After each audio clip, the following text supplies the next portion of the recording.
welcome back for our Q3 review 2025. Thanks, Duncan. Lots been going on in the markets this summer, and we've had strong performances across the board. Maybe you could share the headline news and figures with us to begin with. Yeah, of course. So, obviously in Q1 we were talking about the fact that Trump had brought some tariffs out that had spooked the markets. We saw markets go down off the back of that. As we sit here in Q3, markets are tickling all-time highs again. So that has been good for investors. And it's not just been focused on the US this time. It has broadened out. So we've enjoyed good returns from China, Europe, the UK this year, Asia. There is much more broader market participation, whereas in previous years, it was primarily the Magnificent Seven and almost only the Magnificent Seven that were putting in really pleasant returns. We are getting good returns from a much broader set of companies now. That said, the Magnificent Seven are still doing very, very well. The US is obviously throwing a lot of money behind AI. There is still a lot of hype and excitement about artificial intelligence. So those businesses are still doing very well in terms of stock market returns. Now, obviously, technology has been kind of flavour of the year, or flavour of the last few years. But as you mentioned, we have seen broadening of returns across sectors.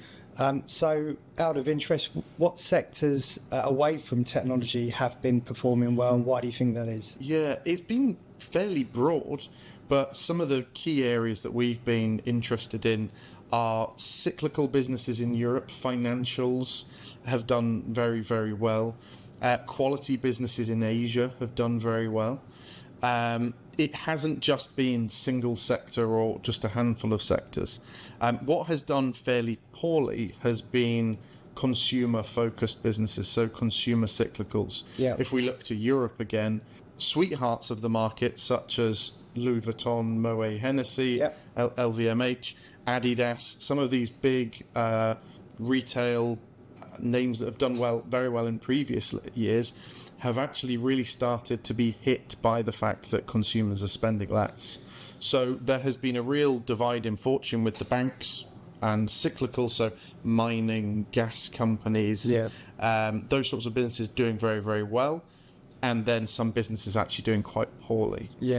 I think I read recently that there is a slowdown in consumer staples in the US market, and some of that is put at the door of the weight loss drugs that have entered into the market. So obviously they're in the news quite a lot. Perhaps you could probably add some more context to that for us. I mean, I could spend probably far too long talking about this, but there is a little bit of an arms race going on at the moment in the US between snack and fast food manufacturers and then the weight loss drugs.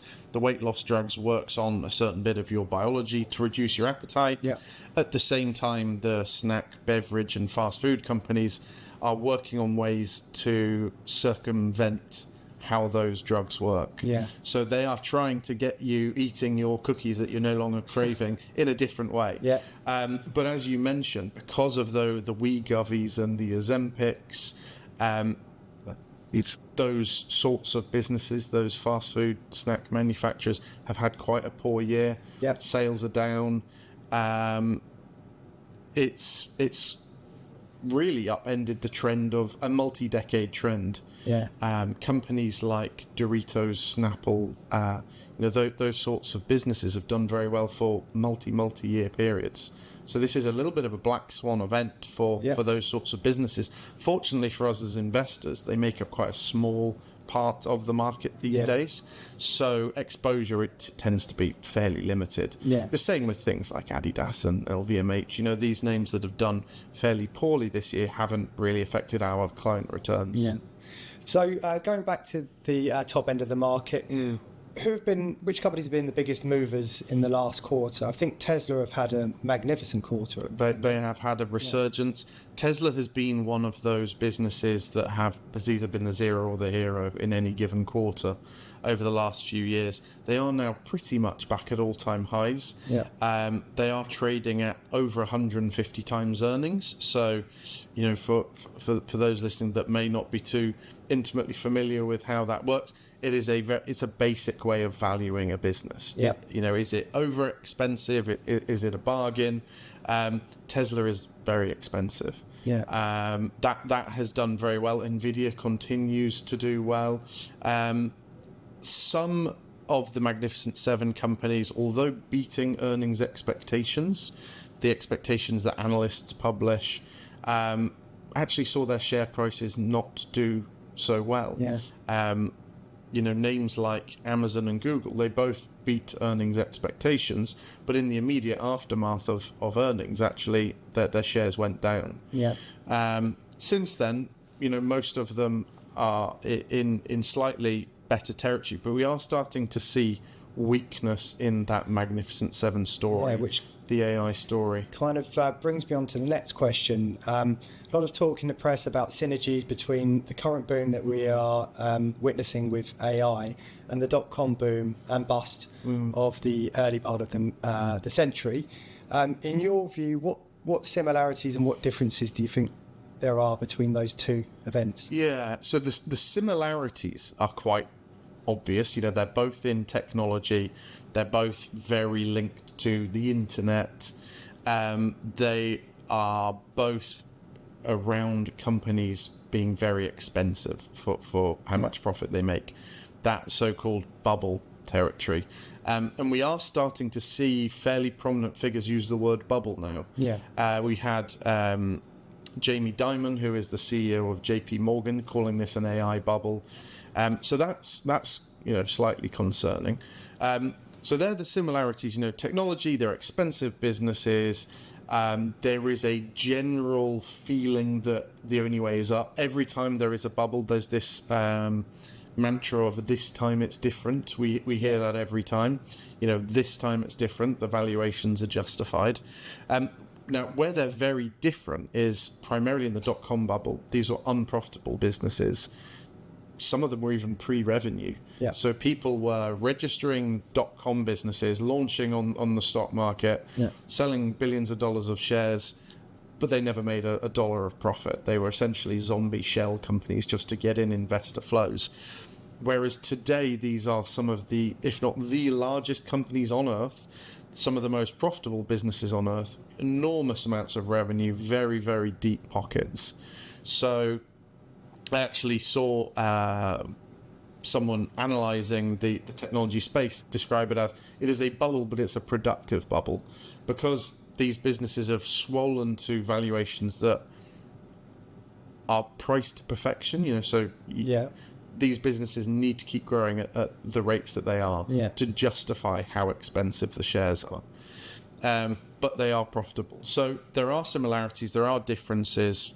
And for us, it's about balancing exposure to that in the portfolio. It would have been very dangerous to not hold any of these names in the portfolios because they have done so well. But at the same time, we are investment professionals. We look at the fundamentals of businesses. It's very difficult to ignore the fact that the sorts of valuations these companies are trading at don't really make a lot of sense. So for us, it's balancing exposure, finding a sweet spot of how much clients should hold. To be continued, no doubt, over the coming quarters. We're just kicking off earnings season this week. So over the next few weeks, we'll see how those companies fare. Will unravel, no doubt. Away from the AI boom, looking elsewhere around the world, lots going on. We've got political unrest that we've witnessed in France, which I believe has seen confidence in the French economy dip below that of Italy for the first time since the creation of the Eurozone, and government bond yields spiking beyond Italian government bond yields. In the UK, we've got a major budget coming up in a few weeks' time.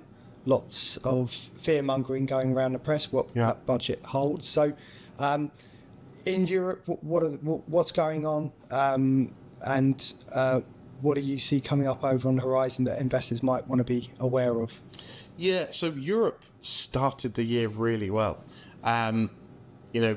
We came into the year overweight Europe, so we have a decent allocation to Europe in our portfolios.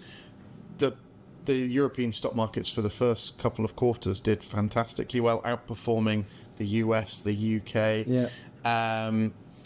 We have seen a little bit of a pause in that. The European market hasn't gone down, in any kind of major way, but that momentum certainly seems to have sapped. We've seen that unrest in France.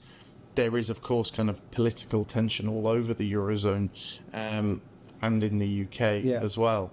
So there are issues, of course, as a headwind. The tailwind is that we have some really good quality growing businesses in Europe that are trading far lower profit multiples than the US. Yeah. And the same is true of Asia and Japan as well. These are areas that we've spoken about before, being keen on. And, last year talking about that was fairly uninteresting because those areas hadn't done particularly well. This year, Asia has done really well. Yeah. China, Southeast Asia, those areas that we like and have bought in the portfolios have done really well. And actually in Q2, the Pacific Index was our top performing sector, right. Up almost 30% in just 3 months. So we're really starting to see a more diversified, broad set of returns. Yeah. In terms of the UK, as you mentioned, we of course have the budget next month. We're recording this in October. We've got the budget November 26th. Yeah.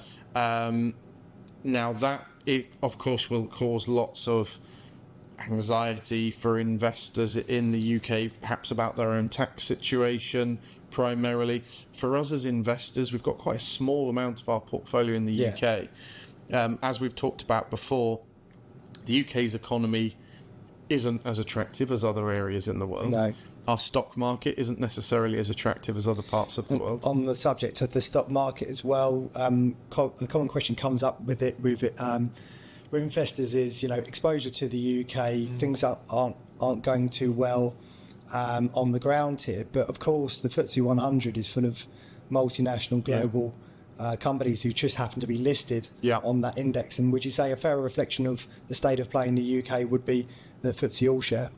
Yeah, I mean, so the FTSE 100, as you say, is a very international index. You've got things like BP and HSBC and those sorts of names that are very, very much global. In fact, their UK footprint kind of dwarfed by elsewhere. The FTSE 250, which is the next biggest companies after the 100, much more representative of what's going on in the UK. If you're a small business listed on the stock market in the UK, your business is primarily here in the UK. So those names that have done very well this year in the FTSE 100, again, kind of picking up on that European cyclical trade. Your miners and your oils and your big banks, they've had the same beneficial tailwind those same sorts of businesses have in Europe. Whereas small caps in the UK haven't done as well. Those are the ones that are more representative. So as I kind of alluded to, the bulk of the UK stock market won't be that interested in what the budget holds next year, unless, of course, they bring in more corporation tax. If they bring in, some sort of corporate wealth tax. They brought one in on the oil majors a couple of years ago. I forget the name of what they call that, but if you have a bumper profitable year, Rachel Reeves wants her slice of it. So anything like that will upset the stock market, but anything just taxing working people, as callous as it sounds, those listed UK businesses are not too bothered. So looking forward to this quarter and into, can't believe it, 2026. I know. What are the key trends, and what are LGT's in-house expectations for the way markets will travel? Obviously, I'm not asking you to get your crystal ball out. What do you guys really feel? What's your feel? I mean, we've when we spoke about this, maybe I can't remember if it was last quarter or the quarter before, we talked about a broadening out because Asia looked so attractive and Europe looked attractive. There is still legs to go there. Certainly, at the moment we're adding to places like Japan, which looks really nice on both a profitability as well as a valuation basis. It's in a real sweet spot. So we think the broadening out will continue. At the moment, we are reducing our US exposure a little bit because there are so many good opportunities abroad. We, of course, are very, very aware of the bubble talk going on in the US. That's something that clients will be hearing about. That is something that we talk about ad nauseum, day in, day out. Other valuations in the US too much. What do we do about it? As you can imagine. So for us, the areas, and it's not just us actually, if you look at capital market forecasts, Asia, Europe, small businesses, value businesses, anything that has been left out of the trend of the last couple of years is looking very attractive. So for us, it's not a case of, pick up your toys and go home, sell your shares and go to cash. There are opportunities out there. It's just about being a little bit selective. And the way we do that in the passive models is with index selection. And we have the tools to do that. It's an actively managed passive model. It is. It's just not. So we call it a passive model because we use passive funds underneath. But we are very much actively managing it, just like we do all of our portfolios. Literally talking about it on a daily basis and making regular rebalances and changes. But you will make them as and when you see fit, really, and constantly talking about things. So. Okay, well, look, Adam, great to catch up as ever. Thanks for the summary. And enjoy. It seems a bit early to talk about Christmas, but enjoy your Christmas. No doubt I'll see you before then, and we will reconvene in early January, hopefully with lots of interesting things to talk about. Lots of optimism. All-time highs in the markets, I'm sure. Okay. All right. Thank you very much. Cheers.